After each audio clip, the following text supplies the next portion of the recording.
நன்றி, நன்றி, நன்றி பிராங்க்லின், நன்றி பிராங்க்லின். நன்றி, நன்றி மூர்த்தி, நன்றி மூர்த்தி. நண்பர்கள் அனைவருக்கும் என்னுடைய அன்பான பணிவான வணக்கங்கள். என் பெயர் ஜான். நான் ஒரு குடிநோயாளி. எல்லாம் வல்ல இறைவனோட அருளாலையும் தோழமையில இணைந்து செயல்படுவதால் நான் பெற்றுக்கொள்ளக்கூடிய அனுபவம் தெம்பு நம்பிக்கையாலையும் இன்னைக்கு ஒரே ஒரு நாள் நான் குடிக்கல, தெளிவாக மன நிறைவாக அமைதியாக வாழ என்னாலான எல்லா முயற்சிகளையும் செய்து கொண்டிருக்கின்றேன்.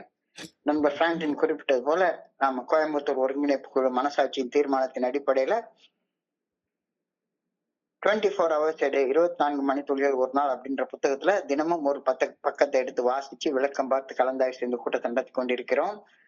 அதன் தொடர்ச்சியாக இன்னைக்கு நாம அடைஞ்சிருக்கிற பக்கம் மார்ச் மாதம் 21. ஸோ இந்த மார்ச் 21 சிந்தனையை வாசிக்குமாறு நண்பர் பிராங்க்லின் அவர்களை பணியோடு கேட்டுக்கொள்றேன். So over to you Franklin. March 21. நண்பர்களே, 24 மணித்துளிகள் ஒரு நாள். நாள் சிந்தனை மார்ச் 21. ஏஏ தொழுமையின் இன்றைய சிந்தனை. ஏஏ தொழுமையில் நமது எதிர்காலம் குறித்து கவலையுடன் சிந்திப்பதை மறந்து விடுகிறோம். காலம் உருண்டோடுவதையும் எதிர்காலம் தன்னைத்தானே கவனித்துக் கொள்ளும் என்பதையும் அனுபவப்பட்டறிவு நமக்கு கற்பிக்கிறது. நாம் மது போதையின்றி மன தெளிவுடன் வாழ்வதில் நிலைத்திருக்கும் வரை எல்லாமே நன்றாக மட்டுமே நிகழும். நாம் சிந்திக்க வேண்டியது நிகழ்காலத்தை குறித்து மட்டுமே.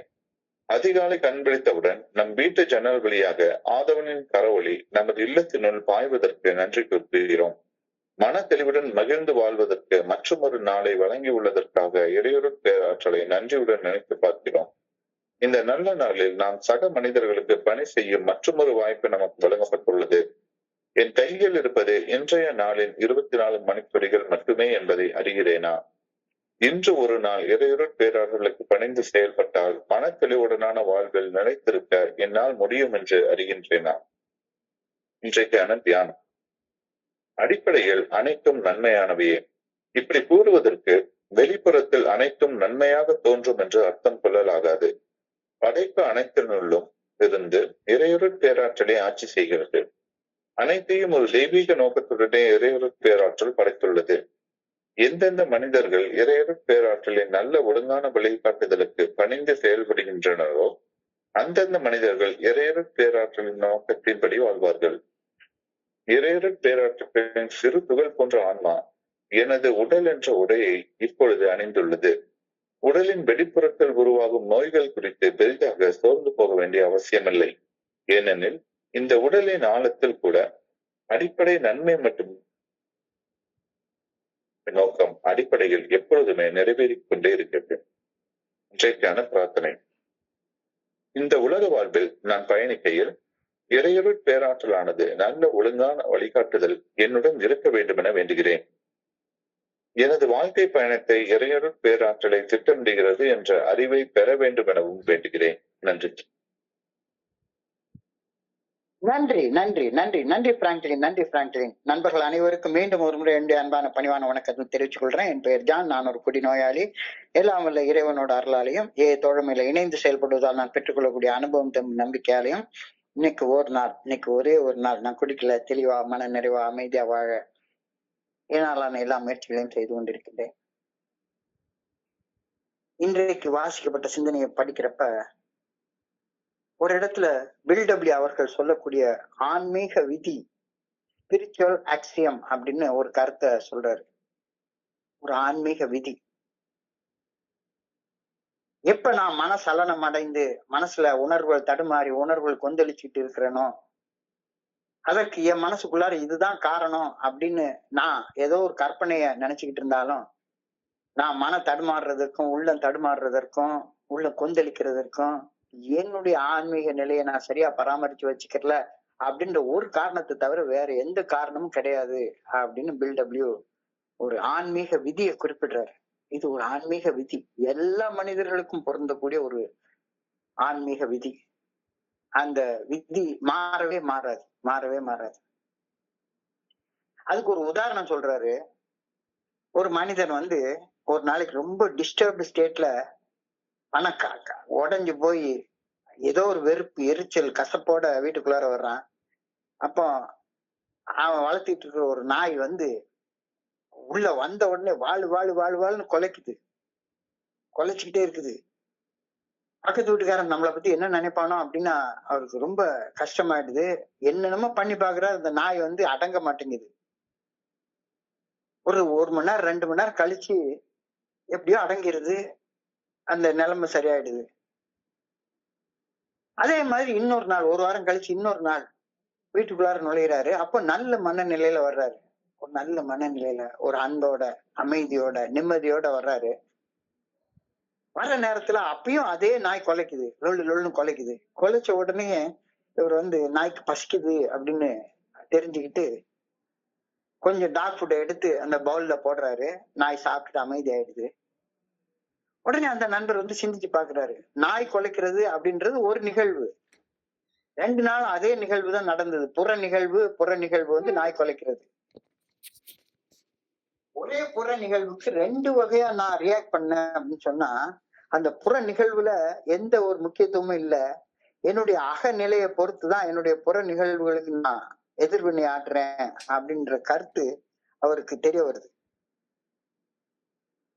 தெரிஞ்ச உடனே அவருக்கு ரொம்ப ஒரு வாழ்க்கையில எல்லாமே, நான் மனம் தடுமாறி உள்ளத்துல எரிச்சலோட மன கசப்போட இருக்கிற மாதிரி ஒரு மாதிரியாகவும், அமைதியோட ஆனந்தத்தோட இருக்கிறப்ப ஒரு மாதிரியாகவும், புற நிகழ்வு ஒரே நிகழ்வுக்கு 2 மாதிரியா நான் ரியாக்ட் பண்ற மனுஷனாக இருக்கிறேன்.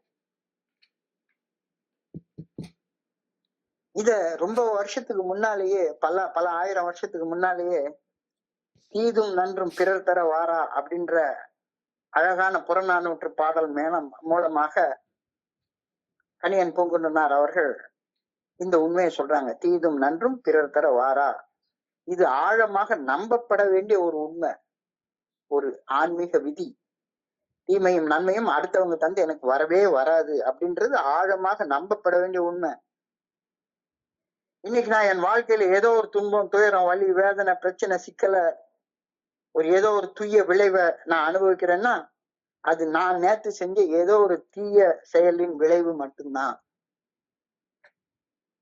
அதே போல இன்னைக்கு என் வாழ்க்கையில ஏதோ ஒரு இனம் புரியாத ஆனந்தம், மகிழ்ச்சி, உள்ள சமநிலை, நிம்மதி, பரவசம் இதை அனுபவிக்கிறேன்னா, ஒரு நல்ல மனநிலையை அனுபவிக்கிறேன்னா, அது நேத்து நான் செய்த ஏதோ ஒரு நல்ல செயலின் விளைவு மட்டும்தான் அப்படின்றது. இது வந்து ஒரு ஆன்மீக விதி அப்படின்னு பில்டபிள்யூ அவர்கள் சொல்றாரு. It is a spiritual axiom. It is a spiritual axiom. மாறாத ஆன்மீக விதி. எனக்கு நல்லதோ அல்லது எனக்கு கெட்டதோ என் சக மனிதர்கள் தந்து வரவே வராது. வரவே வராது. எனக்கு நல்லதோ எனக்கு கெட்டதோ என்னுடைய சக மனிதர்கள் தந்து வரவே வராது. என் வாழ்க்கையை நரகமாக வைத்திருக்கிறது என்னுடைய கடந்த கால செயல்களால மட்டும்தான். அதே வாழ்க்கைய சொர்க்கமயமாக படைக்கிறதும் என்னுடைய செயல்களால மட்டும்தான் சாத்தியப்படும். இது ஆழமாக நம்பப்பட வேண்டிய ஒரு மாறாத உண்மை, மாறாத விதி, மாறாத நியமம், மாறவே மாறாது. ஸ்பிரிச்சுவல் ஆக்சியம் இது. தீதும் நன்றும் பிறர் தர வரவே வராது.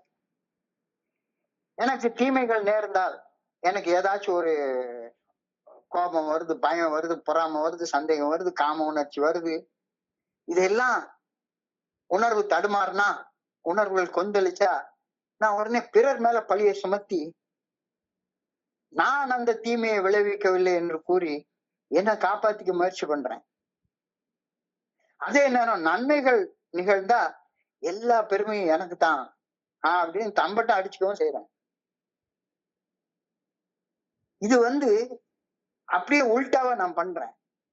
தீமைகள் நடந்தா எனக்கு பயம் காட்டினா யாரோ ஒருத்தங்க எனக்கு பயம் காட்டுறாங்க, யாரோ ஒருத்தங்க எனக்கு கோபப்படுத்துறாங்க, நான் போய் கல்லுல மிதிச்சுப்பேன், மிதிச்சு தடுக்கி விழுந்துருவேன். ஆனா கல்லு தடுக்கிடுச்சு அப்படின்னு சொல்லுவேன். இப்போ ஏய தோழமையில வந்ததுக்கு அப்புறம் தான் இந்த ஆன்மீக விதியை எனக்கு புரிய ஆரம்பிச்சுது, உண்மை தெரிய ஆரம்பிச்சுது. என்னுடைய நன்மைகளுக்கும் என்னுடைய தீமைகளுக்கும் நானே பொறுப்பேற்க வேண்டும் அப்படின்னு உறுதியாக தெரிஞ்சுக்கிறேன். என்னுடைய நன்மைகளுக்கும் என்னுடைய தீமைகளுக்கும் நானே பொறுப்பெடுத்துக்கணும் அப்படின்றது எனக்கு உறுதியாக தெரியுது. தானே தனக்கு பகைவனும் நட்டானும், தானே தனக்கு மறுமையும் இம்மையும், தானே தான் செய்த வினைப்பயன் துய்ப்பானும், தானே தனக்கு தலைவனும் ஆமே. இது என்னைக்கோ ஒரு நாளைக்கு திருமூலர் திருமந்திரத்தில் எழுதி போட்டிருக்காரு, தானே தனக்கு பகைவனும் நட்டானும். எனக்கு பகைவனும் நண்பனும் நான் தான். தானே தனக்கு மறுமையும் மின்மையும். இந்த நேரத்துல நடக்கிற நிகழ்ச்சிகளுக்கு நான் தான் பொறுப்பு. வருங்காலத்துல எனக்கு என்ன நடந்தாலும் அது இன்னைக்கு செய்யக்கூடிய செயல விளைவுகளைத்தான் நான் அனுபவிக்க போறேன். தானே தான் செய்த வினை பயன் துய்ப்பானும் தானே தனக்கு தலைவனும் ஆமே. திருமூலருடைய அழகான திருமந்திரம். நான் தான் பகை. நான் தான் பகை என்ற தீமைக்கும் நான் தான் காரணம், தோழமை என்ற நன்மைக்கும் நான் தான் காரணம். இன்னைக்கு நான் அனுபவிக்கக்கூடிய நன்மை தீமை, அல்லது நாளைக்கு நான் அனுபவிக்க இருக்கிற நன்மை தீமை, இதுக்கெல்லாம் நான் தான் காரணம். நான் தான் காரணம், வேற யாருமே காரணம் கிடையாது. என் அப்பா காரணம் கிடையாது, அம்மா காரணம் கிடையாது, கூட பிறந்தவங்க காரணம் கிடையாது, நண்பர்கள் காரணம் கிடையாது, யாருமே காரணம் கிடையாது. தானே தனக்கு தலைவனும் ஆமே. நான் தான் என்னுடைய நன்மை தீமையை விளைவிக்கிறேன். சோ உண்மையை பேசினா, ஒரு அழகான சொல்லுவாங்க, உண்மையை பேசினா நான் என்ன பேசினேன்னு ஞாபகம் வச்சுக்கொள்ள வேண்டிய தேவை கிடையாது அப்படின்னு சொல்லி சொல்லுவாங்க. உண்மையை பேசிட்டு போனா பேசிட்டு அது பாட்டு மறந்துட்டு போயிட்டே இருக்கலாம், ஞாபகத்துல வச்சுக்கணும்ன்ற அவசியம் இல்லை. ஆனா பொய் பேசுனா என்ன பொய் சொன்னோம் அப்படின்றத கண்டிப்பா ஞாபகத்துல வச்சுக்கிட்டே இருக்க வேண்டிய தேவை இருக்கு. பொய் பேசுனா என்ன பொய் சொன்னோம் அப்படின்றத மறக்காம அப்படியே ஞாபகம், அது ஒரு சுமை மாதிரி ஆகி போயிடும். அது ஒரு பேர்டன் மாதிரி, ஒரு டெட் வெயிட் மாதிரி, நிலை சுமை மாதிரி மண்டைக்குள்ளார ஏறி உட்கார்ந்துக்கும் பொய் சொல்றது. பொய் சொன்னா சொன்ன பொய்ய ஞாபகம் வச்சுக்க வேண்டிய அவசியம் இருக்கு. அதே போல என்னுடைய மனசாட்சிக்கு பணிந்து செயல்படுவது என்னை நல்லது மட்டும்தான் செய்ய வைக்கும். மனசாட்சி உறுத்துற செயல்களை செய்யாமலும் மனசாட்சி சரின்ற செயல்களை செஞ்சு வாழ்ந்துட்டு இருந்தேன்னா செஞ்சுட்டு மறந்துடலாம். இல்லைன்னா என்ன செஞ்சேன்னா அது மண்டைக்கு மேல ஏறி உட்கார்ந்துக்கும். ஒண்ணு குற்ற உணர்ச்சியாக இல்ல கவலையாக மண்டைக்கு மேல ஏறி உட்கார்ந்துக்கும். மனசாட்சி உறுத்தக்கூடிய செயலை செஞ்சுட்டேன் அப்படின்னு சொன்னா அது ஒரு நிலை சுமையாக, ஒரு டெட் வெயிட்டாக என் மண்டை மேல ஏறி உட்கார்ந்துக்கும். ஒண்ணு குற்ற உணர்ச்சியாக, ரிமோர்ஸாக, அல்லது கவலையாக, ஏக்கமாக மண்டைக்கு மேல ஏறி உட்கார்ந்துக்கும். மனசாட்சி நல்ல ஒழுங்கான வழிகாட்டுதலுக்கு பணிந்து செயல்பட்டால் கடந்த காலம் குறிச்ச குற்ற உணர்ச்சி இருக்கவே இருக்காது. பணிந்து செயல்படலைன்னா தானே குற்ற உணர்ச்சி இருக்கும், கில்ட் இருக்கும், ரிமோர்ஸ் இருக்கும். அப்ப மனசாட்சிக்கு பணிந்து செயல்பட்டுட்டேன்னா எனக்கு குற்ற உணர்ச்சியும் கிடையாது, கவலையும் கிடையாது, செஞ்சுட்டு போயிட்டே இருக்கலாம். ஆனா மனசாட்சி உறுத்தக்கூடிய செயலை செஞ்சேன்னா அங்க பார்த்து இங்க பார்த்து தலையில துண்டை போட்டுக்கிட்டு செயலை செஞ்சு ஒளிஞ்சு மறைஞ்சு ஆட்டம் போட்டு உத்தமம் போல் வேஷம் போட்டு எல்லாத்தையும் ஏமாத்தி செஞ்சேன்னா தலைக்கு மேல குற்ற உணர்ச்சி வந்து ஏறி உட்கார்ந்துக்கும், கவலை வந்து ஏறி உட்கார்ந்துக்கும், வாழ்க்கையே நரகமா இருக்கும். அதே நேரத்துல மனசாட்சி உறுத்தும் தவறான செயல்களை செய்தும் மனசாட்சி சரியென செய்யக்கூடிய செயல்களை செய்தும் மனசாட்சி உறுத்தக்கூடிய செயல்களை செய்யாமலும் இருந்தா நான் செய்த செயல்களில் குற்ற உணர்ச்சி மனதில் ஆழமாக பதிவாகி வரவே வராது. சோ இதிலிருந்து என்னுடைய வாழ்க்கையில நன்மையையும் மனசாட்சிக்கு பணிந்து செயல்படுவதால் நன்மையும், மனசாட்சி உறுத்தக்கூடிய செயல்களை செய்யறதால தீமையையும் நான் தான் உருவாக்கி கொள்கிறேன் அப்படின்றது தெளிவா தெரியுது, கிறிஸ்டல் கிளியரா தெரியுது. என் வாழ்க்கையில நன்மையை நான் தான் உருவாக்கிக்கிறேன். எப்ப உண்மையை உருவாக்கிறேன்? நன்மையை மனசாட்சிக்கு பணிஞ்சு செயல்படுறப்ப நன்மையை உருவாக்கி கொள்றேன், மனசாட்சிக்கு மீறி செயல்படுற நேரத்துல தீமையை உருவாக்கி கொள்றேன்.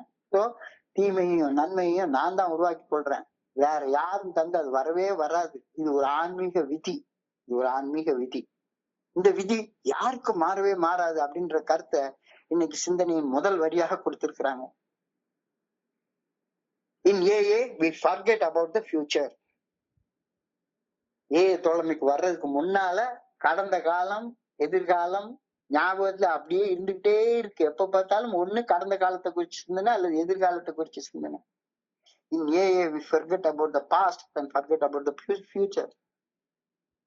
We know from experience that as time goes on, the future takes care of itself.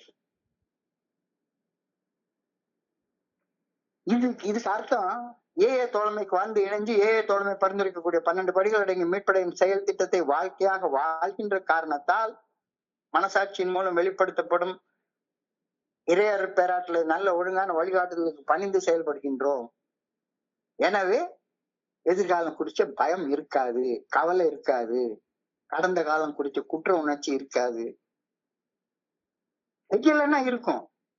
So in AA we forget about the future அப்படின்னா ஏஏ தோழமை பரிந்துரைக்கக்கூடிய 12 படிகள் அடங்கிய மீட்படையும் செயல் திட்டத்தை வாழ்க்கையாக வாழ்ந்த அப்புறம் எதிர்காலத்தை மறந்தே போயிடலாம். ஏன்னா நல்லது செஞ்சுட்டா நல்லது மட்டும்தான் நடக்க போகுது. So in AA we forget about the future, we know from experience. எக்ஸ்பீரியன்ஸ்னா ஏஏ தோழமை பரிந்துரைக்கக்கூடிய 12 படிகள் அடங்கிய மீட்படையும் செயல் திட்டத்தை வாழ்க்கையாக வாழ்ந்த அனுபவம், அதைத்தான் எக்ஸ்பீரியன்ஸ் சொல்றோம். நம்மளுடைய அசிங்க அவமான அனுபவத்தை சொல்லல. We know from experience that as time goes on, future takes care of itself. நான் மட்டும் ஏஏ தோழமை பரிந்துரைக்கக்கூடிய இந்த 12 படிகள் அடங்கிய மீட்படையும் செயல் திட்டத்துக்கு பணிஞ்சு வாழ்ந்துட்டேன்னா எதிர்காலம் குறிச்சு கவலைப்பட வேண்டிய தேவையே இருக்காது. எதிர்காலம் அதை தானா பார்த்துக்கொள்ளும். ஏன்னா நான் தான் ஏற்கனவே இன்னைக்கு மனசாட்சிக்கு பணிஞ்சு செயல்பட்டுட்டேனே. நான் ஏஏ தோழமைக்குள்ளார இருக்கிறேன், ஏஏ தோழமை பரிந்துரைக்கக்கூடிய வாழ்க்கை வாழ்றேன். சோ எனக்கு கவலைப்பட வேண்டிய அவசியம் இருக்காது, பயப்பட வேண்டிய அவசியம் இருக்காது, குற்ற உணர்ச்சி சுமக்க வேண்டிய தேவை இருக்காது. ஏன்னா குற்ற உணர்ச்சி எல்லாத்தையும் 5வது 6வது படியில கழட்டி வச்சிடுறேன். 8வது 9வது படியில என்னுடைய செயல்களை திருத்தத்தை கொண்டு வந்துடுறேன். அதுக்கப்புறமா எனக்கு குற்ற உணர்ச்சியிலயோ அல்லது கவலையிலயோ வாழ வேண்டிய அவசியம் இருக்காது. மனசுல எதிர்காலம் குறிச்ச கவலையோ எழாது. எப்ப எழாது? ஏஏ வாழ்க்கை வாழ்ந்தா எழாது. ஏஏ வாழ்க்கை வாழலைன்னா மறுபடியும் ஏஏக்குள்ளார வந்தாலும் சரிதான். ஏஏக்குள்ளார வந்து 40 வருஷம் கழிஞ்சு 50 வருஷம் கழிஞ்சாலும் அதே கவலையும் அதே குற்ற உணர்ச்சி இருந்துட்டே இருக்கும். குற்றம் செஞ்சா குற்ற உணர்ச்சி இருக்கும். ஏஏ வாழ்க்கைய ஏஏ வழிமுறை பரிந்துரைக்கக்கூடிய 12 படிகள் அடங்கிய மீட்படையும் செயல் திட்ட வாழ்க்கை வாழ்ந்தா எதிர்காலத்தை குறிச்ச கவலை இருக்காது, கடந்த காலம் குறிச்ச குற்ற உணர்ச்சி இருக்காது. இதை நாம அனுபவத்துல தெரிஞ்சுக்கிறோம். ஏஏ தோழமையில் இணைந்து செயல்படுவது பழகி போகும்போது, அதாவது ஏஏ தோழமை பரிந்துரைக்கக்கூடிய 12 படிகள் அடங்கிய மீட்படையும் செயல் திட்டத்தை வாழ்க்கையாக வாழ்வது பழகி போகும்போது எதிர்காலத்தில் நிகழ்வது குறிச்ச கவலை தேவையில்லாம போயிடுது. ரொம்ப ஈஸியா சொல்றாரு. Yes, in AA we forget about the future. எதிர்காலம் குறிச்சு நம்ம கவலைப்பட வேண்டிய தேவையே கிடையாது. ஏன்னா நம்ம ஏஏ வாழ்க்கை வாழ்றோம். வாழ்க்கை வாழலைன்னா கவலைப்பட வேண்டிய தேவை இருக்கும் அப்படின்ற அர்த்தம் அதுக்குள்ளார ஒளிஞ்சிருக்கு.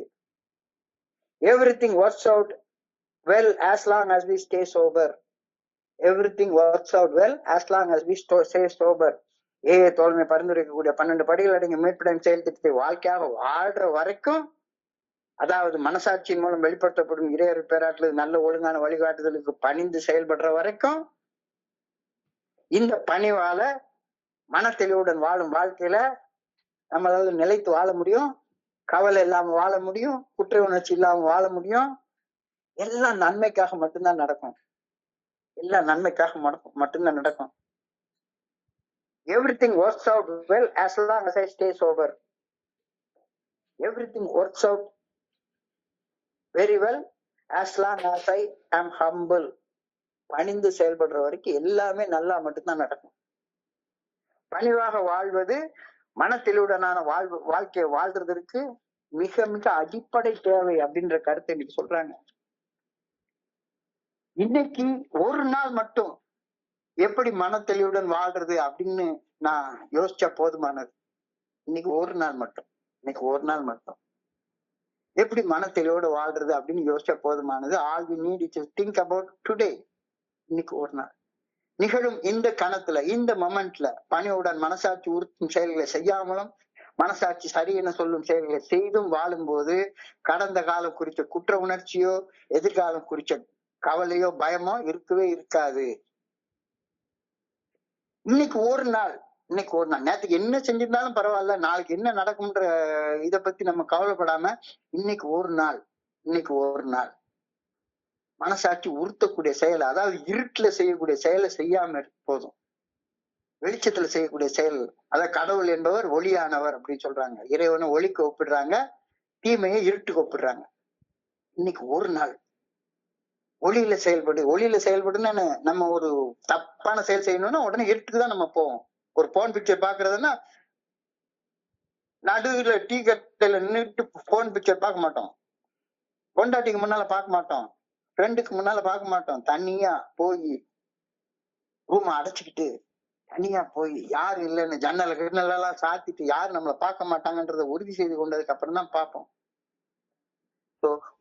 ஒவ்வொரு நாளும் ஒரு நாள், இன்னைக்கு ஒரு நாள் நான் இறைவனுடைய நல்ல ஒழுங்கான வழிகாட்டுதலுக்கு பணிந்து செயல்படுவேன் அப்படின்ற உறுதி வந்துருச்சு. ஆனா குற்ற உணர்ச்சிக்கும் கவலைக்கும் இடமே இல்லைன்னு இன்னைக்கு சொல்றாரு. ஒவ்வொரு நாள் காலை கண் விழிக்கும் போதும் இறைவன் எனக்கு குற்ற உணர்வு இல்லாமலும் கவலை இல்லாமலும் வாழ மற்றும் ஒரு 24 மணித்துளிகளை மற்றும் ஒரு நாளை எனக்கு பரிசாக வழங்கி இருக்கிறார். பிரசன்ட். அதனாலதான் அதை பிரசன்ட்னு சொல்றோம். காலையில கண் விழிக்கும் போது அழகா சூரியனுடைய கதிர் என்னுடைய ஜன்னல் வழியாக வீட்டுக்குள்ளார வரும்போது எனக்கு வாழ்றதுக்கு ஒரு 24 மணித்துளிகள் கொடுக்கப்பட்டிருக்கிறது. பரிசாக கொடுக்கப்பட்டிருக்கிறது. கவலை இல்லாம குற்ற உணர்ச்சி இல்லாம சந்தோஷமா வாழ்றேன். இன்னைக்கு ஒரு 24 மணித்துளிகள் வாழு. இறைவன் அளித்த இந்த அற்புதமான பரிசுக்கு நன்றி கூறணும். எனக்கு ஒரு காலையில கண்ணு முழிக்க வச்சிருக்க, இன்னும் உயிரோட வச்சிருக்க அப்படின்னு நன்றி சொல்லணும். நன்றி சொல்லணும்னா இந்த 24 மணித்துளிகளை இறையர் பேராற்றல் என்னை படைத்த நோக்கத்தின்படி வாழ வேண்டும். இன்னைக்கு எனக்கு கண்ணு முழிச்சிருக்கிறாரு, கண்ணு முழிக்க வச்சிருக்கிறாரு, உயிரோட வச்சிருக்கிறாரு, அதுக்கு நன்றி சொல்லணும். அப்படின்னா எப்படி நன்றி சொல்றது? நன்றிக்கு வித்தாகும் நல்ல ஒழுக்கம். நல்ல ஒழுக்கத்தோட வாழாத ஒருத்தன் எப்படி கடவுளுக்கு நன்றி சொல்ல முடியும்? அப்ப என் கடன் பணி செய்து கிடப்பதுவே, என் சக மனிதர்கள் எல்லாருமே இறைவனுடைய படைப்பு. இறைவனுடைய படைப்பு அனைத்திற்கும் பணி செய்து வாழ்வதற்காக மட்டும்தான் நான் படைக்கப்பட்டேன். அதுதான் கடவுள் இன்னைக்கு காலையில் என்னை கண் விழிச்சு எழுறப்ப அவருக்கு நான் காட்ட வேண்டிய நன்றி அப்படின்னு இன்னைக்கு சிந்தனையில சொல்றாரு. 2வது வரியில அதான் வருது. When we get up in the morning and see the sun shining in the window, we thank God that he has given us yet another day to enjoy. மகிழ்ச்சியா, ஆனந்தமா, நிம்மதியா, நிறைவா வாழ்றதுக்கு இன்னொரு 24 மணி துளிகளை கொடுத்திருக்கிறாரு. நேத்தைக்கு நேத்தைக்கு நடந்தது எல்லாம் முடிஞ்சு போச்சுது. இன்னைக்கு காலையில கண் விழிக்கிறப்ப அது எங்க வீட்டுல கரெக்டா பாத்தீங்கன்னா கிழக்கு பார்த்து ஜன்னல் இருக்கு. காலையில எழுந்து பார்த்தோம்னா அந்த சூரிய உதயம் அழகா தெரியும், ரொம்ப அழகா தெரியும்.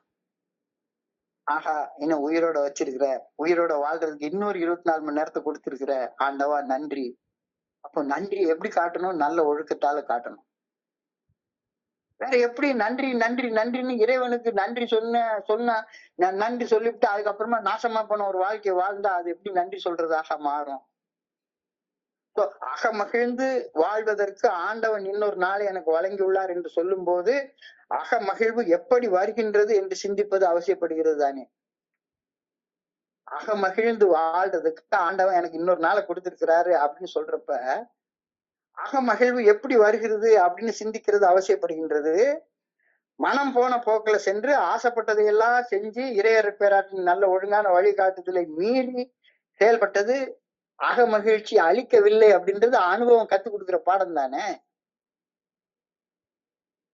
நான் என் பாட்டுக்கு தாந்தோன்றித்தனமாக மனம் போன போக்குல வாழ்ந்து அதுல நிம்மதி நிறைவு வந்திருந்தா பரவாயில்ல. அனுபவத்துல அது ஒரு நாள் அனுபவம் இல்ல, 2 நாள் அனுபவம் இல்ல, பல வருட கால அனுபவங்கள்ல ஒரு செயல் செய்யறது எனக்கு மன நிறைவை கொடுக்கல, மன மகிழ்ச்சியை கொடுக்கல, நிம்மதியை கொடுக்கல அப்படின்னு தெரிஞ்சதுக்கு அப்புறமாக அந்த செயலையே திரும்பவும் செய்யறது பைத்தியக்காரனுக்கு ஒப்பானது தானே. சோ அகமகிழ்ந்து வாழ ஆண்டவன் இன்னொரு நாளை வழங்கியுள்ளார் அப்படின்னு போன வரியில நான் சொல்ற நேரத்துல அகமகிழ்வு எப்படி வருகின்றது என்று சிந்திப்பது அவசியப்படுகின்றது. மனம் போன போக்குல வாழ்ந்து ஆசைப்பட்டதை எல்லாம் செஞ்சு இச்சைப்படி வாழ்ந்து இறையர் பேராற்றலின் நல்ல ஒழுங்கான வழிகாட்டுதலை மீறி மனசாட்சி உறுத்துறதையும் மீறி செயல்பட்டப்ப எனக்கு ஆனந்தம் வரல அப்படிங்கிறது அனுபவம் கத்து தரக்கூடிய பாடம் தானே. இது சந்தேகத்துக்கு இடம் இல்லாமல் நிரூபிக்கப்பட்ட ஒரு உண்மைதானே. சோ அகமகிழ்வு என்பது எப்ப வருது? நான் படைக்கப்பட்ட நோக்கத்தை அறிந்து உணர்ந்து அந்த நோக்கத்தை நிறைவேற்றி வாழ்வதால் மட்டுமே எனக்கு அகமகிழ்ச்சி கிடைக்கின்றது, மன மகிழ்ச்சி கிடைக்கின்றது. எனவே எனது சக மனிதர்களுக்கு பணி செய்து வாழும் வாழ்க்கை மட்டுமே என்ஜாய்மெண்ட். சோ எப்படா எனக்கு இந்த நேரம் வரும், இந்த நண்பர்களோட பகிர்ந்து கொள்வோம் அப்படின்னு நினைக்கிறப்ப இந்த நாள் முழுக்க சந்தோஷமா போகுது. நான் படைக்கப்பட்ட நோக்கம் நிறைவேறுது. இது தெளிவா தெரியுது. அழகா அதை சொல்றாரு. God has presented me with yet another day in which I may have a chance to help somebody. அதாவது எதுல மகிழ்ச்சி இருக்குது? அடுத்தவங்க பணியை ஏற்றுக்கொள்றதுல அல்லது அடுத்தவங்களுக்கு பணி செய்யறதுலையா? உழைப்பதிலா இல்ல உழைப்பை பெறுவதிலா? எதுல உனக்கு இன்பம் இருக்கு அப்படின்னு சொல்லி பார்த்தா மேலோட்டமா பாக்குற நேரத்தை உழைப்பை பெறுவதுலதான் இன்பம் இருக்கிற மாதிரி தெரியுது. பொண்டாட்டி ஒரு காஃபி கொண்டாந்து போட்டு கொடுத்தாங்கன்னா அப்படியே கால் மேல காலை போட்டுட்டு குடிக்கிறதுல இன்பம் இருக்கிற மாதிரி தோணுது. ஆனா உண்மையான இன்பம் எது இருக்குன்னா, நான் ஒரு காஃபியை போட்டு இன்னொரு காஃபியை மனைவிக்கும் போட்டு கொடுக்குற நேரத்துல நான் கேட்காமலே எனக்கு காஃபி வந்து சேரும். கேட்காமலேயே ஒரு சூப் வந்து கொடுப்பாங்க. எனக்கு இன்னைக்கு காலையில சூரியனுடைய கதிரொளி என்னுடைய ரூமுக்குள்ளார வருது அப்படின்னா எனக்கு சந்தோஷத்தோட வாழ்றதுக்கு இன்னொரு நாள் ஆண்டவன் கொடுத்திருக்கிறாரு. அப்ப அந்த சந்தோஷம் வந்து என்னுடைய சக மனிதனுக்கு பணி செய்து வாழ்வதால அந்த சந்தோஷம் கிடைக்குது அப்படின்றத புரிஞ்சு கொள்றேன். சோ அந்த கேள்வியை நீ கேட்கிறான். Do I know that this day is all I have to enjoy? Do I know that this day is all I have to enjoy? And that with God's help I can stay sober today. இன்னைக்கு ஒரு நாள் பணி செய்து வாழ்க்கைய சந்தோஷமா வாழ்றதுக்கு கொடுக்கப்பட்ட நாள். அப்ப பணி செய்து வாழ்றப்ப மன தெளிவோடையும் வாழ்றதுக்காக கொடுக்கப்பட்ட ஒரு நாள் அப்படின்றத இன்னைக்கு நான் தெரிஞ்சுக்கிட்டேனா, அகமகிழ்வோட வாழ்வதற்கு ஆண்டவன் எனக்கு இன்னொரு நாளை கொடுத்துருக்காருன்றத தெரிஞ்சுக்கிட்டேனா, அகமகிழ்வோட இன்னைக்கு மேல வாழ்ந்தியா? காலையில கண் விழிச்சதுல இருந்து இப்போ இன்னும் கொஞ்ச நேரத்தை படுத்து தூங்க போறோம். இந்நேரம் வரைக்கும் வாழ்ந்த வாழ்க்கையில உனக்கு அகமகிழ்ச்சி இருந்துச்சுதா? சப்போஸ் அகமகிழ்ச்சி இல்லைன்னா தியானத்துக்குள்ளார போ. அகமகிழ்வுடன் வாழ மட்டும்தான் ஆண்டவன் எனக்கு ஒரு நாளை கொடுத்திருக்கிறாரு. மூஞ்சி தூக்கி வச்சுக்கிட்டு லாங் ஃபேஸோட வாழ்றதுக்கு ஆண்டவன் இன்னைக்கு நாளை எனக்கு கொடுக்கல. ஆனா இன்னமும் குற்ற உணர்வும் பயமும் என்னை ஆற்றி படைக்குதா? கவலையும் என்னை ஆற்றி படைக்குதா? இந்த எதிர்மறை உணர்வுகள் வெளிப்படுத்தும் போது மட்டும்தான் நான் வந்து ஆண்டவனுடைய நல்ல ஒழுங்கான வழிகாட்டுதலை மீறி செயல்படுவதால மட்டும்தானே எனக்கு அது நடக்குது. ஆரம்பத்துல சொன்ன மாதிரி அது ஒரு ஆன்மீக விதி தானே. எனக்கு தீமையும் எனக்கு நன்மையும் நான் தான் படைச்சு கொள்றேன் அப்படின்ற ஆன்மீக விதியை மீறி வாழ்ந்திருக்கேன் அப்படின்னு தானே அர்த்தப்படுது. அப்ப இன்னைக்கு சப்போஸ் அகமகிழ்ச்சியோட வாழல அப்படின்னு சொன்னா, ஏன் அகமகிழ்ச்சியோட வாழல அப்படின்றப்ப சர்ஃபேஸ் லெவல் ப்ராப்ளம்ஸ் என்னைய வந்து அகமகிழ்ச்சியோட வாழ விட மாட்டேங்குது. Despite surface level problems, there is an undergoing sense of goodness, peace, and faith that all things will be ultimately for goodness. Surface லெவல்ல யாராச்சும் ஒருத்தங்க எதையாச்சும் என்ன பயமுட்டுறதுக்கு ஏதாவது பண்ணிருப்பாங்க, கோவப்படுற மாதிரி ஏதாவது சொல்லியிருப்பாங்க. சர்ஃபேஸ் லெவல்ல ப்ராப்ளம்ஸ் இருக்கு. சர்ஃபேஸ் லெவல்ல ப்ராப்ளம் இருக்கு. என்னுடைய பொண்டாட்டி மேல ஒரு கோபம் இருக்கு, ஏதாச்சும் ஒரு என்னுடைய மனசை தடுமாற வைக்கக்கூடிய நிகழ்வுகள் நடந்திருக்கு. அதெல்லாம் சர்ஃபேஸ் லெவல்ல தான் இருக்குது. ஆனா எல்லாத்தையும் சர்ஃபேஸை தாண்டி ஆழத்துல போறப்ப there is a sense of goodness, there is a sense of peace or a faith that all things are for an ultimate goodness. எல்லாமே ஓகே தான் அப்படின்றது உனக்கு புரியுதா? தியானத்தை கவனத்தை குவிச்சு உனக்கு நீ புனிதமாக உருவாக்கி வச்சிருக்கிற இடத்துல போய் ஒரு 5 நிமிஷம் புனிதமான மௌனத்துல சொல்ற சும்மா உட்கார்ந்து இருப்பாரு. எல்லா தடுமாற்றங்களும் சர்ஃபேஸ் லெவல்ல தான் இருக்கும். என்ன காரணம்? நான் ஒரு காலத்துல செத்து போற அளவுக்கு லாஸ்ட் நாள் குடிச்சேன். 14/2/1997 அன்னைக்கு செத்து போற லெவலுக்கு குடிச்சேன். என்னடான்னா என் பொண்டாட்டி மேல ஏதோ கோபம் அப்படின்னு சொல்லி நினைச்சுக்கிட்டு கூட்டி குடிச்சுட்டே இருக்கிறேன். ஆனா இன்னைக்கு வரைக்கும் யோசிச்சு பாக்குறேன், என்ன கோபத்துக்காக குடிச்சேன்னு எனக்கு காரணமே தெரியல. இன்னைக்கு இவ்வளவு அன்பாக இருக்கக்கூடிய பொண்டாட்டி அன்னைக்கும் அப்படித்தான் இருந்தாங்க. அன்னைக்கும் எனக்கு எந்த வகையான துரோகமும் பண்ணல. ஆனா அவங்க மேல படுபயங்கரமான கோபம், எரிச்சல், வெறுப்பு. காரணம் சர்ஃபேஸ் லெவல்ல உண்டான ஏதோ ஒரு பிரச்சனை. அதைத்தான் இன்னைக்கு சொல்றாரு. Despite surface level problems, there is an underlying sense of goodness, there is an underlying sense of peace, or underlying faith that all things will be ultimately okay. Ultimately எல்லாம் சரியாயிடும்.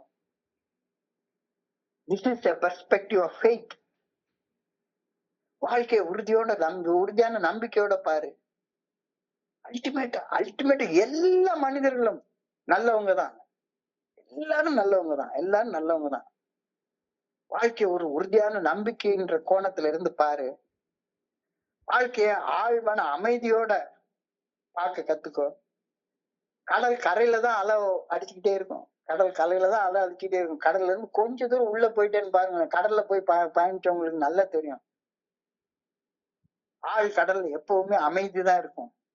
அது போல குற்ற உணர்ச்சியும் கவலையும் மனதின் கற்பனை என்ற அந்த மேற்பரப்புல மட்டும்தான் இருக்கும். குற்ற உணர்ச்சி கவலை எல்லாம் வெறுமனே இமேஜின்டு சஃபரிங் தான், இமேஜின்டு கில்ட் தான் எல்லாமே. நான் செஞ்சது உண்மையா இருக்கலாம், ஆனா இன்னைக்குதான் நான் செய்யல. இன்னைக்கு ஒரு நாள், இன்றைய நாள் நன்றாக வாழ்ந்து விட்டால் நேற்று என்பது ஒரு அழகான அற்புதமான கனவு. நாளை என்பது ஒரு நிம்மதியான எதிர்நோக்கு. சோ ஒரு இன்னர் பீஸ் கிடைக்கும். அப்ப இன்னைக்கு நாள் a call for action. நான் செய்யக்கூடிய எந்த ஒரு செயலாக இருந்தாலும் சரிதான். இந்த 24 மணித்துளிகள் மட்டும், நேற்றுக்கு நடந்தது விட்டு நாளைக்கு என்ன நடக்க போதோ தெரியாது. ஆனா இன்னைக்கு ஒரு நாள் மட்டும் மனசாட்சிக்கு பணிந்து செயல்பட நான் அழைக்கப்படுகின்றேன்.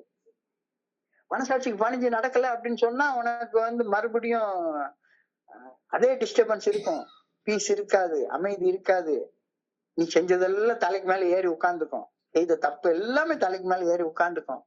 ஒண்ணு குற்ற உணர்ச்சியாக அல்லது கவலையாக உட்கார்ந்துக்கும். சோ இன்னைக்கு நாள் it is a reminder for resilience, மீள்திறன், மீண்டு எழும் தன்மை. எந்த வகையான குற்ற உணர்ச்சி இருந்தாலும் சரிதான், எவ்வளவு டீப்பான கவலை இருந்தாலும் சரிதான், அதுல இருந்து மீண்டு வர என்னால முடியும் அப்படின்ற அசைக்க முடியாத உறுதியான நம்பிக்கை. அந்த நம்பிக்கை தானே வாழ்க்கை. அந்த கவனத்தை குறிச்சு இன்னைக்கு தியானம் பண்ணி பாரு. இன்னைக்கு ஆண்டவன் எனக்கு அற்புதமான ஒரு நாளை கொடுத்துருக்கிறான். இன்னைக்கு ராத்திரி பொழுது எல்லாரும் உட்காந்து பேசிட்டு இருக்கிறோம். இன்னைக்கு நான் நாளை நல்லா வாழல அப்படின்னு நினைச்சேன்னா என்னுடைய பிரச்சனை எல்லாமே சர்ஃபேஸ் லெவல்ல இருக்கிறது தான். ஆழத்துல ஒண்ணுமே, ஆழத்துல எல்லாமே சரிதான். ஏன்னா ஆழத்துக்குள்ளார மனசையும் உடம்பையும் கடந்து உள்ள போறப்ப அங்க கடவுள் இருக்கிறார். அது அமைதி, சச்சித் ஆனந்தம், சத்தியம் அங்க இருக்கு, ஆனந்தம் அங்க இருக்கு. So God has a purpose for my life. என்னுடைய படைப்புக்கு ஆண்டவர் ஒரு நோக்கத்தை வச்சிருக்கிறார். கண்டிப்பாக God has a purpose of my life. என்னுடைய உடம்பு இறையருட் பேராற்றல், அதோடைய துகள் போன்ற ஆன்மா உடுத்திட்டு இருக்கிற ஒரு ஆடை. இந்த ஆடை எனக்கு 69 வயசு ஆயிடுச்சுன்னா ஆடை கொஞ்ச நேரம், இவ்வளவு நாள் இந்த ஆன்மா இந்த சட்டையே போட்டுட்டே இருக்கு.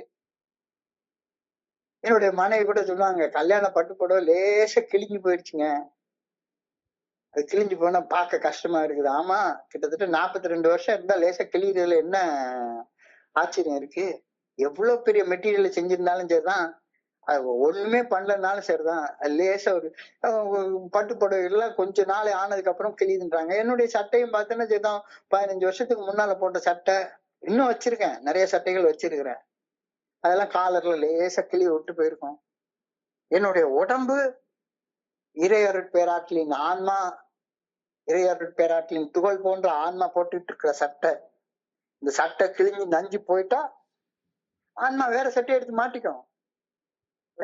மாட்டிக்கும். நினைச்சது நடக்காம உடல் நலிஞ்சு போச்சுதுன்னா ஆன்மா நலிஞ்சு போயிடுச்சுன்னு அர்த்தம் கிடையாது. ஆன்மா ஒரு நாள் நலிஞ்சு போகாது. All is fundamentally well. எல்லாமே அடிப்படையில நன்மையானது, எல்லாமே நன்மையானது. என்னுடைய மனநிலையை பொறுத்துதான் நான் தீமையவே உணர்றேன். என்னுடைய மனநிலை நல்லா இருந்தா எல்லாமே நல்லா தான் இருக்கும். All is well. I need not be upset by the surface level wrongness of things. மேலெழுந்த வாரியா தெரியறப்ப நான் நினைச்ச மாதிரி எல்லாரும் நடக்கல அப்படின்னா, ஆபீஸ்ல போறப்ப சரிதான், நான் முதல்ல எல்லாம் என்ன போனேன்னா, ஆபீஸ்ல போனேன்னா சரிதான், யாராச்சும் குட் மார்னிங் வைக்கலன்னு எனக்கு கோவம் வந்துரும். யாராச்சும் குட் மார்னிங் வைக்கலன்னா, நான் பெரிய ஆபீசர் வர்றேன், கீழ உள்ளவன் குட் மார்னிங் வைக்க மாட்டேங்கிறான் அப்படின்னு. இதுல பார்த்தா 2 பேரும் உண்மையிலே ஒரு குட் மார்னிங்க்கு 2 குட் மார்னிங் வச்சான்னா, அவன் ரொம்ப நல்லவன்னு நான் நினைச்சுப்பேன். அவன் தான் இருக்கிறதுலே கேடு கெட்ட மனுஷனா இருப்பான். அவன் தான் 2 குட் மார்னிங் 10 குட் மார்னிங் வைப்பான். சார் வந்தீங்களா, டீ சாப்பிட்டீங்களா, தண்ணி சாப்பிட்டீங்களா, அது பண்ணி சாப்பிட்டீங்களான்னு கேட்பான். அதான் கொஞ்ச நாள் கழிச்சு ஏஏ ஃபெலோஷிப் வந்ததுக்கு அப்புறமாக நான் என்ன பண்றேன்னா, அடுத்தவன் குட் மார்னிங் வைக்கிறதுக்கு முன்னால நான் குட் மார்னிங் வச்சிடுறது. All is fundamentally well. எல்லாருமே நல்லவங்க தான். எல்லாருமே நல்லவங்க தான். I need not be upset by the surface level wrongness of things. I am always deeply secure. I am always deeply secure in the goodness and purpose of my creator. அதெல்லாம் நல்லா தான் இருக்குது, நல்லா தான் இருக்குது. ஆனா எனக்கு தான் அந்த நம்பிக்கை இல்லை. எனக்கு அந்த நம்பிக்கை இல்லாத காரணத்தினாலதான், எனக்குள்ளார இருக்க அடிப்படை நன்மைத்தனத்தை நம்பாத காரணத்துலதான் நான் தான் நன்மையை படைக்கணும்னு நினைச்சிட்டு இருக்கேன். நீ அந்த நன்மை காட்டுற வழியில செயல்பட்டு இன்னைக்கு ஒரு நாள் போதும். வேற ஒண்ணுமே உனக்கு பண்ண தேவையே கிடையாது. வேற எதுவுமே பண்ண தேவை கிடையாது அப்படின்னு சொல்றது என்னால நம்ப முடியல. ஸோ தியானத்துல அதை சொல்லிட்டாங்க. தியானம் சொன்னதுக்கு அப்புறமா பிரார்த்தனைக்கு போறாங்க. I pray that God may be with me in my journey through the world. நான் இந்த உலக வாழ்க்கைய பயணிக்கும் போது, இந்த உலக வாழ்க்கையில ஒவ்வொரு நாளும் எனக்கு கொடுத்துட்டே இருக்கிறாரு. இந்த உலக வாழ்க்கையில பயணிக்கும் போது இறையர் பேராற்றல் நல்ல ஒழுங்கான வழிகாட்டுதல் எப்பவுமே என் கூட இருக்கணும். அதுக்கு ஆண்டவா எனக்கு உதவு அப்படின்னு சொல்லி பிரேயர் பண்ணு. ஏன்னா அந்த ஒழுங்கான வழிகாட்டுதல் எனக்கு இல்லாத ஒரு காரணத்தினால மட்டும்தானே, அதை மீறி செயல்படுறதுனால மட்டும்தானே, அதை மறந்துட்டு செயல்படுறதுனால மட்டும்தானே குற்ற உணர்ச்சியை மண்டைக்குள்ளார ஏத்துக்கிறேன், கவலையை மண்டைக்குள்ளார ஏத்துக்கிறேன். அப்ப அது இருக்கணும் அப்படின்னு ஆண்டவன்ட்ட வேண்டு. அது இருந்துட்டு ஆல் இஸ் ஃபண்டமெண்டலி வெல். அது இருந்துட்டு all is fundamentally well. So I pray that God may be with me in my journey through this world. I pray that I may know God is planning my journey. என்னுடைய வாழ்க்கைக்கு ஒரு நோக்கம் படைக்கப்பட்டிருக்கிறது. நிச்சயமாக நிச்சயமாக. அதுவும் கடந்த ஒரு 10 வருடங்களாக நான் வந்து வாழ்க்கையை நான் வாழ ஆரம்பிச்சதுக்கு அப்புறமாக என்னுடைய வாழ்க்கைக்கு இப்போ இது பண்ணி அட்லீஸ்ட் இன்னும் ஒரு வருஷத்துக்கு எனக்கு எந்த கவலையும் இல்லை. கோயம்புத்தூர் நண்பர்களுக்கு அவங்களுக்கு கையெடுத்து கும்பிட்டு நன்றி சொல்லிக்கிறேன். எனக்கு ஒரு வாழ்க்கையில ஒரு நோக்கத்தை கொடுத்துட்டாங்க. நான் ரிட்டையர்டான மனுஷன். எனக்கு நான் வேலை பார்த்த வேலைக்கு எனக்கு கவர்மெண்ட் ஒரு பென்ஷன் கொடுக்குது. 36 வருஷம் வேலை பார்த்தேன். 36 சில்லற வருஷம். ஸோ அதுக்காக எனக்கு ஒரு பென்ஷனை கொடுத்துட்டாங்க. அந்த பென்ஷன் எனக்கு சாப்பிட்றதுக்கு போதுமானது. என் பையனுக்கு கல்யாணம் பண்ணி கொடுத்துட்டேன். அவன் சம்பாதிக்கிறான், அவன் பிள்ளைகளை வச்சு நடத்துறான். இப்ப என்ன செய்யறதுன்னு தெரியாம உட்காந்து சந்தேகப்பட்டுக்கிட்டு பொறாமப்பட்டுக்கிட்டு நைட் ரூமை பூட்டி போட்டுக்கிட்டு என்னத்தையாச்சும் தப்பா பாக்குறேன் அப்படின்னு சொல்லி தப்பா பார்த்துட்டு இருந்தேன்னா, இறைவனுடைய நல்ல ஒழுங்கான வழிகாட்டுதலை மீறி செயல்பட்டேன் அப்படின்னு சொன்னா கண்டிப்பா குற்ற உணர்ச்சியும் கவலையும் தூக்கி மண்டையில நிறைச்சு வச்சுப்பேன். உள்ளம் என்பது கவலைகள் நிரப்பும் குப்பை தொட்டி அல்ல. எனக்கு வெறும் கவலையா நிறைச்சிட்டு இருப்பேன். கவலை எப்ப வருது? இறைவனுடைய நல்ல ஒழுங்கான வழிகாட்டுதலை மீறி செயல்படுறப்ப. அது வாழ்நாள் முழுக்க யோசிக்காத. இன்னைக்கு 24 மணித்துளிகள் ஒரு அழகான நாள் கிடைச்சிருக்கு, அற்புதமான நாள் கிடைச்சிருக்கு. இந்த நாள் ஆண்டவன் எனக்கு கொடுத்திருக்கிற பரிசு. இந்த பரிசுல ஆண்டவன் எனக்கு பரிசாக கொடுத்திருக்கிற இந்த நாள்ல ஆண்டவன் காட்டின வழியில நடக்கணும். ஆண்டவன் எனக்கு வழி காட்டு அப்படின்னு ஆண்டவனை வேண்டுறேன். ஆண்டவன் என்ன சரியான இலக்குல கூட்டிட்டு போயிட்டு இருக்காரு அப்படின்னு இப்ப உறுதியாக நம்புறேன். அந்த நம்பிக்கைக்காக ஆண்டவன்ட்ட நான் வேண்டிக்கிறேன் அப்படின்னு சொல்றாங்க. ஸோ இன்னைக்கு உள்ள சுருக்கமாக நம்ம பாக்குறப்ப உண்மையிலே பில்டபிள்யூடைய அந்த ஆன்மீக விதி, நான் எப்ப டிஸ்டர்ப் ஆகி இருந்தாலும் சரிதான், நான் ஏதோ தப்பு பண்ணிருக்கேன் அதனாலதான் டிஸ்டர்ப் ஆகுறேன். அடுத்தவங்க பண்ண தப்பால எனக்கு டிஸ்டர்பன்ஸ் வரவே வராது. இது மாறாத ஒரு ஆன்மீக விதி. இதை நான் உறுதியாக நம்பியே தீரணும். இந்த நம்பிக்கை இல்லைன்னா எனக்கு டிஸ்டர்பன்ஸ் வேற யாரோ தந்து வருது அப்படின்னு சொல்லி நான் நினைச்சேன்னா வாழ்க்கையில நான் உருப்பட சான்ஸே கிடையாதுன்னு சொல்லி இன்னைக்கு சொல்றாங்க. தீதும் நன்றும் பிறர் தந்து வரவே வராது. தீதும் நன்றும் பிறர் தந்து வரவே வராது. தானே தனக்கு பகைவனும் நட்டானும், தானே தனக்கு மறுமையும் இம்மையும், தானே தான் செய்த வினைப்பயன் துய்ப்பானும், தானே தனக்கு தலைவனும் ஆமே. அழகான பாட்டு. நான் தான் எனக்கு பகைவன், நான் தான் எனக்கு என்னுடைய தீமைகளை எல்லாம் படைக்கிறவன், நான் எனக்கு நன்மையை படைக்கிறவன் நான் தான். தோழமை என்ற நன்மைக்கும் நான் தான் காரணம். இன்று நான் அனுபவிக்கும் நன்மை தீமைக்கு நான் தான் பொறுப்பேற்றுக்கணும். அப்ப வாழ்க்கையை நரகமாக்குறதும் வாழ்க்கையை சொர்க்கமாக்குறதும் என் கையில இருக்கு. நீ சொல்லிட்டு அழகா என்னுடைய குருஜி சொன்ன அந்த தான் ஞாபகத்து வருது. உண்மையை பேசினா என்ன பேசணும்னு ஞாபகம் வச்சுக்க வேண்டிய தேவையே கிடையாது. ஆனா பொய் பேசினா நிச்சயமா ஞாபகம் வச்சுட்டே தீரணும். அதே மாதிரி கடவுளுடைய நல்ல ஒழுங்கான வழிகாட்டுதலுக்கு பணிஞ்சு செயல்பட்டுட்டேன்னா தலையில ஃப்ரீயா இருக்கும். மனசாட்சி உறுத்தக்கூடிய செயலை செஞ்சுட்டேன்னா குற்ற உணர்ச்சி மண்டையில ஏறி உட்கார்ந்துக்கும், தலை மேல ஏறி உட்கார்ந்துக்கும், கவலை வந்து உட்கார்ந்துக்கும். அந்த கவலையோட தான் வாழணும். சோ ஏஏ தோழமையில வந்ததுக்கு அப்புறமாக we forget about future. கவலை இல்ல, குற்ற உணர்ச்சி இல்ல. ஏன் ஏஏ தோழமை பரிந்துரைக்கக்கூடிய 12 படிகள் அடங்கி மீட்புடன் செயல் திட்டத்தை வாழ்க்கையா வாழ்ந்தா கவலை இல்ல, வாழ்ந்தா குற்ற உணர்ச்சி இல்ல. வாழலைன்னா அந்த குற்ற உணர்ச்சி இருக்கத்தான் செய்யும். Everything works well as long as we stay sober. Everything works well as long as we stay in the path suggested by Alcoholics Anonymous Fellowship. பரிந்துரைக்கக்கூடிய படிகள் அடங்கிய செயல் திட்டத்தை வாழ்க்கையாக வாழும் வரை மனசாட்சியின் மூலம் வெளிப்படுத்தப்படும் இறைப்பேராட்டுறது நல்ல ஒழுங்கான வழிகாட்டுதலுக்கு பணிந்து செயல்படும் வரை தலை ஃப்ரீயா இருக்கும். அதை மீறிட்டேன்னா தலைக்கு மேல குற்ற உணர்ச்சி வந்து உட்கார்ந்துக்கும். அதுக்கப்புறமா கவலையும் வந்து உட்கார்ந்துக்கும். கஷ்டப்பட்டு 2, 3, 4, 5, 6, 7, 8, 9, 10க்கு போறோம். 10க்கு போறப்ப சொல்றது தப்பு செய்யணும்ன்ற எண்ணம் வந்துட்டா தப்பு ஏறி உட்கார்ந்துக்கொண்டா என்ன லெவல்லயே அதை வெட்டி தூரப்பட்டுரு. செஞ்சுவிட்டு ஒத்துக்கிட்டா 4, 5வது படி, செய்யறதுக்கு முன்னாலே ஒத்துக்கிட்டா அது 10வது படி. பாத்துக்கோ. அப்ப ரொம்ப அழகா கொண்டு போறாங்க.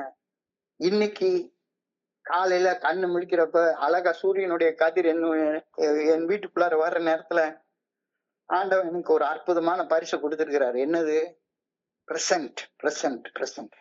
Every day is the present. ஒரு பரிசு, ஒரு கொடை, ஆண்டவன் கொடுத்திருக்கிற கொடை. இந்த கொடையில எப்படி வாழணும்? அகமகிழ்ச்சியோட வாழணும். அகமகிழ்ந்து வாழ்வதற்காக ஆண்டவன் இன்னைக்கு ஒரு நாள் எனக்கு கொடுத்துட்டார். அகமகிழ்ச்சி எப்ப வரும்? ஆண்டவன் படைச்ச நோக்கத்தின்படி வாழ்ந்தா மட்டும்தான் அகமகிழ்ச்சி வரும். வாழ்றதுக்காக ஒரு வழி சொல்லியாச்சு. அந்த வழியில இன்னைக்கு 24 மணி நேரம் மட்டும் வாழு. God has presented me with yet another day in which I may have a chance to help somebody. சக மனிதர்களுக்கு பணி செய்யக்கூடிய ஒரு வாய்ப்பாக இந்த 24 மணி துளிகளை பயன்படுத்தி வாழ்றியா? அக மகிழ்ச்சியோட வாழ்றதுக்காக தான் இந்த பரிசு உனக்கு கொடுக்கப்பட்டிருக்கிறது. இல்லைன்னா அது பரிசே கிடையாது. இல்ல, எப்படி நரகம் பரிசாக இருக்க முடியும்? ஆண்டவன் உனக்கு நரகத்தை கொடுக்கல. ஆண்டவன் கொடுத்த பரிசை நீதான் நரகமா மாத்திக்கிற. அப்ப அப்படி சொர்க்கமாக வாழ முடியலன்னா யோசிச்சு பாரு. ஏன்? Surface level problems. எல்லா ப்ராப்ளமும் சர்ஃபேஸ் லெவல்ல தான் இருக்குது. ஆழத்துல ஒண்ணுமே கிடையாது. ஆழத்துல ப்ராப்ளமே கிடையாது. எல்லா நோய்களும் உடம்புக்கு மட்டும்தான். ஆன்மாவுக்கு நோயே கிடையாது. ஆன்மாவை வெட்ட முடியாது, எரிக்க முடியாது, நினைக்க முடியாது, ஒண்ணுமே செய்ய முடியாது. Despite surface level problem, there is an underlying sense of goodness, peace, or a faith that all things will be ultimately okay. So அகமகிழ்வோட வாழ முடியலன்னா இந்த உனக்குன்னு உருவாக்கி வச்சிருக்கிற அந்த புனிதமான இடத்துல, புனிதமான மௌனத்துல சொல்லரசமா அமர்ந்திருந்து ஃபண்டமெண்டல் குட்னஸ் ஆஃப் லைஃபை பத்தி தியானிச்சு பாரு. அது உனக்கு நம்பிக்கை கொடுக்கும். அது உனக்கு ஆழ்மன அமைதியை கொடுக்கும்.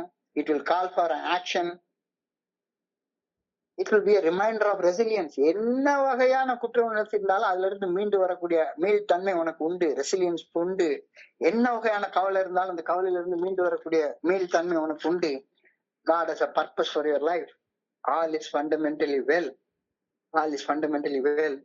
I need not be upset by the surface level wrongness of things. I am always deeply